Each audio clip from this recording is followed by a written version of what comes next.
అందరికీ నమస్కారం. నా పేరు ఎగ్గుల శ్రీనివాసులు, వైఎస్ఆర్ కాంగ్రెస్ పార్టీ ఎస్సీ విభాగం రాష్ట్ర అధికార ప్రతినిధి. ఇవాళ ఆంధ్రప్రదేశ్ రాష్ట్రంలో ఉన్నటువంటి పరిస్థితులు, చంద్రబాబు నాయుడు గారి ఆలోచన విధానంతో ఇవాళ విద్యా వ్యవస్థలో అతలాకుతలమవుతున్నది.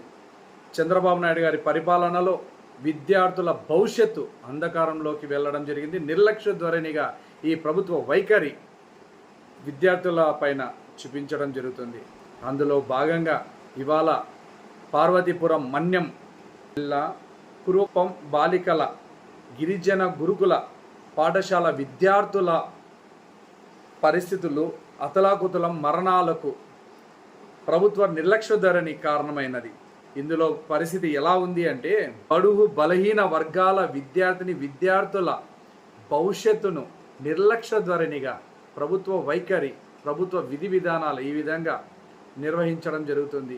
ఎందుకయ్యా చంద్రబాబు నాయుడు గారు, మీకు ఎస్సీ ఎస్టీ బీసీ మైనార్టీలో ఉన్నటువంటి కుటుంబాలలో ఉన్నటువంటి నిరుపేదల్లో ఉన్నటువంటి విద్యార్థులు అంటే ఎందుకు మీకు అంత కక్ష? ఎందుకు విద్యార్థుల భవిష్యత్తుతో మీరు ఆడుకుంటున్నారు? మీరు వాళ్ళు ఓటు వేయడానికి మీరు పనికిరారనే ఉద్దేశంగా వాళ్ళ మీద మీరు నిర్లక్ష్య ధోరణిగా వ్యవహరిస్తున్నారా?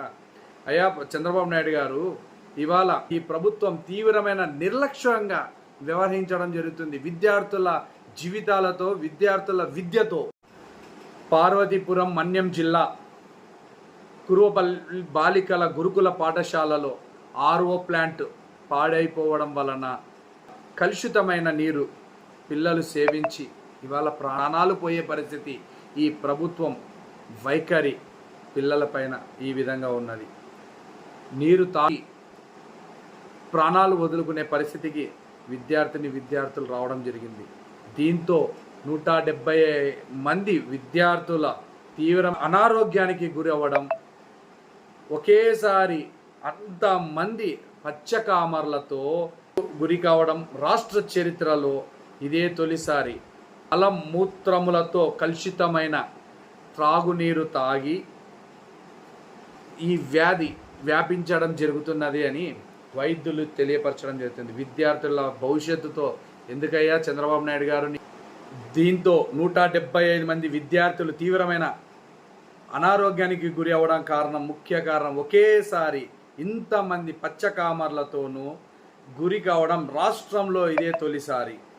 మలమూత్రాలకు సంబంధించినటువంటి వ్యర్థము తాగునీరులో కలవడం వలన ఇంతమంది విద్యార్థులు నీరు కలుషితవ్వడం వలన, ఈ కలుషితమైన నీరు విద్యార్థులు సేవించడం వలన విద్యార్థులకు ఈ వ్యాధి వ్యాపించడం జరిగింది. ఈ విద్యార్థులకు సంబంధించిన పరీక్షలు నిర్వహించి ల్యాబ్ టెస్టులు రిపోర్ట్లలో ఈ విధమైన రిపోర్ట్లు రావడం చాలా బాధాకరమైన విషయం. అదేవిధంగా ఈ విద్యార్థుల పట్ల ఈ ప్రభుత్వ వైఖరి ఎందుకు ఇంత నిర్లక్ష్యంగా వ్యవహరిస్తున్నదో ప్రజలందరూ చూస్తున్నారు. ఈ ప్రభుత్వానికి ఈ విద్యార్థులు ప్రాణాలు లెక్కలోకి లేదా? వాళ్ళు ప్రాణాలు కాదా? ఆంధ్రప్రదేశ్ రాష్ట్ర ముఖ్యమంత్రి నారా చంద్రబాబు నాయుడు గారు, ఇంతమంది మంత్రులు మీ పరిపాలనలో ఉన్నారు, అదేవిధంగా ఉండి మీరు ఏం చేస్తున్నారు? ఇంత జరిగినా కూడా మంత్రివర్గం సమీక్ష నిర్వహించకపోవడం, ఇప్పటి వరకు ఏ ఒక్క సమీక్ష కూడా నిర్వహించకుండా మంత్రి గుమ్మడి సుధారాణి ఇప్పటి వరకు ఏమాత్రం స్పందించకపోవడము. అదే ఒక్కసారి విశాఖ ప్రభుత్వ ఆసుపత్రికి వచ్చి పిల్లల్ని చూసి వెళ్ళారు. అంతేగాని ఈ వైద్య శాఖకు సంబంధించిన మంత్రి కేవలం ప్రకటనలకు మాత్రమే పరిమితం అవ్వడం జరిగింది. సత్యకుమార్ గారు మంత్రి, మీరు సత్యంగా పిల్లల భవిష్యత్తు పైన మీ ప్రత్యేకమైన దృష్టి పెట్టి, మీలో సత్యం ఉంది అని పిల్లల పట్ల, పిల్లల ఆరోగ్యం పట్ల మీరు చూపించే విధానం బట్టి మీ ప్రపంచానికి ప్రజలకు తెలుస్తుంది. మరీ ముఖ్యంగా ఇవాళ ఈ పరిస్థితి పార్వతీపురంలో ఈ గురుకుల పాఠశాలలో విద్యార్థినుల పరిస్థితులపైన మీరు ప్రత్యేకమైన దృష్టి పెట్టి వాళ్ళ ప్రాణాలను కాపాడవలసిందిగా కోరడమైంది. అదేవిధంగా ఈ ప్రభుత్వము ఎవరైతే ప్రాణాలైతే కోల్పోయినారో ఆ ప్రాక్షణమే ఆ కుటుంబానికి నష్టపరిహారంగా 25 లక్షలు ప్రకటించవలసిందిగా కోరడం అవుతున్నది. అదేవిధంగా గతంలో వైఎస్ జగన్మోహన్ రెడ్డి గారి ప్రభుత్వంలో నేడు కార్యక్రమం కింద పాఠశాలలను అభివృద్ధి చేయడం జరిగింది. అదేవిధంగా విద్యార్థులను ఆరోగ్యం దృష్టిలో ఉంచుకొని విద్యార్థులకు ఆర్ఓ ప్లాంట్లు నిర్వహించి కలుషితం లేని నీరును అందించడం జరిగింది. నాణ్యతమైన భోజనం అందించడం జరిగింది. విద్యార్థుల ఆరోగ్యాల పట్ల ప్రత్యేకమైన శ్రద్ధ వహించడం జరిగింది. ఈ విద్యార్థులకు చదువుకోవడం కోసం 1వ తరగతి నుంచి 8వ తరగతి వరకు ప్రత్యేకమైన దృష్టి పెట్టడం జరిగింది. 8వ తరగతి నుంచి 10వ తరగతి వరకు పిల్లల భవిష్యత్తుకు పిల్లలకు అడ్వాన్స్గా ముందుకు వెళ్ళాలనే ఉద్దేశంగా ట్యాబులు కూడా ఇవ్వడం జరిగింది. పిల్లలకు మధ్యాహ్నం భోజనంలో మెను కూడా ఇవ్వడం జరిగింది. అలాంటి పాలన వైఎస్ఆర్ కాంగ్రెస్ పార్టీ ప్రభుత్వంలో జగన్మోహన్ రెడ్డి ప్రభుత్వము ఆ విధంగా పిల్లలపైన దృష్టి పెట్టడం జరిగింది. విద్యపైన ప్రత్యేకమైన దృష్టి పెట్టడం జరిగింది. కూటమి ప్రభుత్వంలో కుట్రపూరితమైన ఆలోచన విధానంతో ఇవాళ ఆంధ్రప్రదేశ్ రాష్ట్రంలో నారా చంద్రబాబు నాయుడు గారు మరియు నారా లోకేష్ గారు ఇవాళ ఏం చేస్తున్నారయ్యా మీరు ఈ విద్యార్థుల పట్ల ఇంత నిర్లక్ష్య ధోరణిగా ఈ విద్యార్థులను మీరు వాళ్ళ ప్రాణాలతో ఆడుకుంటున్నారే, వాళ్ళ ప్రాణాలు కాదా? అదేవిధంగా డిప్యూటీ సీఎం కొణిదెల పవన్ కళ్యాణ్ గారు ఒక విద్యార్థి మరణాన్ని ఫౌండేషన్ వేసుకొని ఇవాళ మీరు ఇది సెన్సేషనల్ సృష్టించుకొని వచ్చి ఇవాళ మీరు పార్టీ పెట్టి మీరు కేవలం పదవుల కోసమే అని చెప్పి అలంకరణ ధోరణిగా ఉండిపోవడం జరిగింది. అయ్యా మీకు నిజంగా చిత్తశుద్ధి ఉంటే ఈ విద్యార్థుల ప్రాణాలను మరొకరికి ఈ విధంగా జరగకుండా ఈ వ్యాధి వ్యాపించకుండా మిగతా పిల్లలను కాపాడవలసిందిగా కోరడమైంది. అదేవిధంగా ఇప్పటి వరకు ఏదైతే ఈ ప్రభుత్వ నిర్లక్ష్య ధోరణితో ఈ కలుషిత మలము త్రాగునీరులో కలిసిపోవడం వలన ఈ కలుషితమైన నీరు తాగడం వలన ఎంతోమంది విద్యార్థులు హాస్టల్లో ఉన్నటువంటి విద్యార్థుల అనారోగ్యంకి గురవి కామర్లు వ్యాపించి మరణించడం జరిగింది. ఎంతోమంది విద్యార్థులు మరణించడం జరిగింది. గిరిజన విద్యార్థులు మరణించడం జరిగింది. వీళ్ళ మరణము మీకు కనిపించడం లేదా? వీళ్ళ ప్రాణాలు మీకు ప్రాణాలుగా కనిపించడం లేదా? ఈ ప్రభుత్వము వీళ్ళ పట్ల చిత్తశుద్ధి లేదా? అయ్యా తక్షణమే ఈ కుటుంబాలకు ఈ విద్యార్థుల కుటుంబాలకు ఖచ్చితంగా 25 లక్షలు ఎక్స్ట్రిగ్రేషన్ ఇవ్వాల్సిందే. వాళ్ళకి నష్టపరిహారం కింద వాళ్ళ ప్రాణాలను కాపాడాల్సిందే. ఆ కుటుంబంలో ఒకరికి ఖచ్చితంగా ఉద్యోగం ఇవ్వాల్సిందే. ఆ కుటుంబాన్ని మీరు కాపాడాల్సిందే. ఇప్పుడు ప్రస్తుతానికి అనారోగ్యంతో గురైన విద్యార్థుల ఆ మెరుగైన వైద్యము ఈ ప్రభుత్వం ఖచ్చితంగా మెరుగైన వైద్యం అందించాల్సిందే. సత్యకుమార్ గారు మీరు సత్యం పలకండి.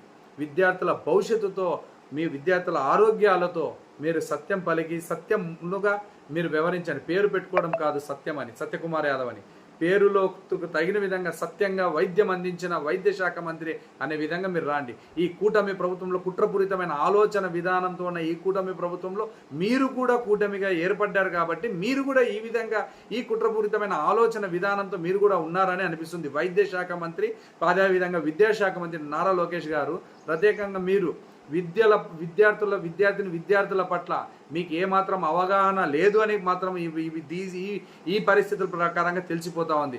దయచేసి విద్యార్థుల భవిష్యత్తుతో మీరు ఆడుకోవడం వదిలేసేసి ప్రాణాలను కాపాడండి. ఈ కూటమి ప్రభుత్వంలో ఈ విద్యాశాఖ మంత్రి నారా లోకేష్ గారు అదేవిధంగా నారా చంద్రబాబు నాయుడు ముఖ్యమంత్రి హయాంలో ప్రభుత్వంలో గిరిజన విద్యార్థులు నిరుపేద విద్యార్థులు 5 లక్షల మంది తక్కువయ్యారు. చదవడానికి ముందుకు రాకుండా ఆగిపోవడం జరిగింది. దీనికి ప్రధాన కారణం విద్యాశాఖ మంత్రి నారా లోకేష్ గారు ఈ కూటమి ప్రభుత్వంతో కుట్రపూరితమైన ఆలోచన విధానంతో ప్రైవేట్ వ్యక్తుల చేతులు కలిపి విద్యను నాశనం చేసి ప్రైవేటీకరణ చేసి ప్రైవేట్ వ్యక్తులకు లాభం చేకూరే విధంగా విద్యా వ్యవస్థను తీసుకురావడం జరిగింది. ఇవాళ ఆంధ్రప్రదేశ్ రాష్ట్రంలో ఇలాంటి పరిస్థితి ఏర్పడింది. ఆంధ్రప్రదేశ్ రాష్ట్రంలో ప్రభుత్వ విద్య సంస్థలు నాశనం అవడానికి కారణం ఈ కూటమి ప్రభుత్వం. ఇప్పటికైనా కూటమి ప్రభుత్వం దీనిపైన దృష్టి పెట్టి పిల్లల ప్రాణాలను కాపాడాలి. ప్రభుత్వం బడులు వసతులతో కూడుకున్న విద్యను అందిస్తూ వసతులతో కూడుకున్నటువంటి కళాశాలలపై శ్రద్ధ వహించవలసిందిగా కోరడమైంది. కురుపం గురుకుల పాఠశాలల్లో మరణించినటువంటి విద్యార్థినులకు ఖచ్చితంగా నష్టపరిహారం 25 లక్షల రూపాయలు అందిస్తూ ఆ కుటుంబంలో అర్హులైనటువంటి వారికి ప్రభుత్వం ఒక ఉద్యోగం ఆ కుటుంబానికి ఇస్తూ ఇలాంటివి ఇంకొకసారి జరగకుండా ఖచ్చితమైన బాధ్యత ప్రభుత్వం తీసుకోవాలి. మీ కుట్రపూరితమైన ఆలోచన విధానంతో కూటమి ప్రభుత్వం చేస్తున్నటువంటి విధి విధానాలన్నీ చూస్తోంది. ఖచ్చితంగా ఈ మరణించిన విద్యార్థులకు నష్టపరిహారం అందించాలని వైఎస్ఆర్ కాంగ్రెస్ పార్టీ డిమాండ్ చేస్తుంది. మీ పిల్లల భవిష్యత్తును మెరుగైన విధంగా తీసుకెళ్లడం వాస్తవం. మెరుగైన భవిష్యత్తును మీకు రాబోయే దినాల్లో జగన్మోహన్ రెడ్డి గారు ప్రభుత్వంలో మీకు అందరికీ అందించడం జరుగుతుంది అని, ఇలాంటి ఈ కుట్రపూరితమైన ఆలోచన విధానం ప్రజలందరూ గమనించాలని, భవిష్యత్తులో జగన్మోహన్ రెడ్డి అన్నను మన కుటుంబ సభ్యుడైనటువంటి, మనలో ఒకడైనటువంటి, మన పిల్లల భవిష్యత్తు గురించి ఆలోచిస్తున్నటువంటి మన జగన్మోహన్ రెడ్డి అన్నను గెలిపించుకొని మనము పిల్లల భవిష్యత్తుకు మంచి మార్గం ఆంధ్రప్రదేశ్ రాష్ట్ర ప్రజలందరూ వేస్తారని ఆశిస్తున్నాం. జై జగన్.